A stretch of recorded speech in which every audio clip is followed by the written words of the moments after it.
Trowbridge's colorful New Hampshire garden was recently featured in Fine Gardening magazine.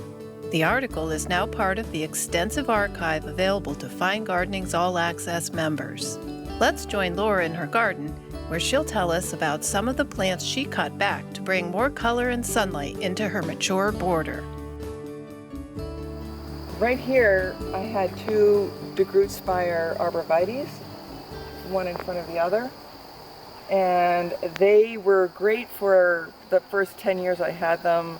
They grew slowly up and up, but they continued to grow way too tall for this narrower part of the bed. And they were probably 20, 25 feet tall.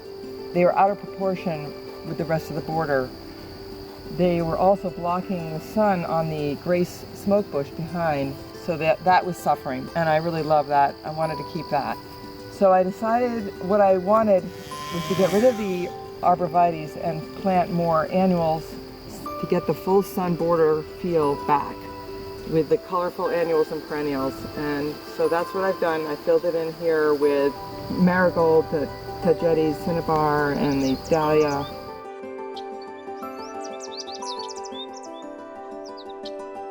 This is a sunburst honey locust tree. It was planted about 15 years ago. I did not know how big it would get so fast. It's a very fast growing tree.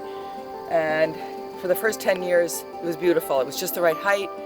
It added the tropical look to my garden with the yellow new foliage, but then it became suddenly way too big really fast. And it was blocking my view, and it was also shading my full sun border, and all these beautiful sunny perennials and annuals were getting shaded out. So I decided to cut it back about 2 feet from the ground and see if it would come back as a cutback shrub. And this year, it's first year of being a cutback, it's come up this much, maybe four feet. And I'm hoping next year, if I don't cut it back, it will come as tall as, maybe 8 feet, which would be perfect for this corner of the garden. This right here, yellow foliage plant, is a tiger's eye sumac. This was getting really large in my garden. The stem came all the way out, so it was way out in the lawn here. It was beautiful, but it was just getting too big. So I cut it all the way back to about 6 inches from the ground in the spring. It is shot straight up. Instead of coming out, it is going straight up, which is what I want. It's staying within the garden, and I love it that way. So this stump right here used to be Yellow Lantern's Magnolia, and I planted it about 12 years ago.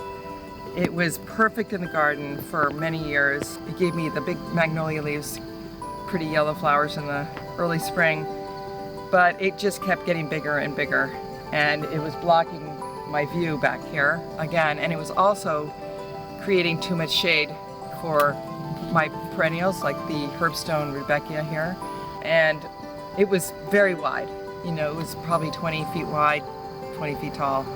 We had a wedding here last weekend, and the wedding was going to happen right in front of the border with the magnolia as the backdrop, and we decided, let's get rid of the magnolia, show the sky. This garden's all about the big sky and the color.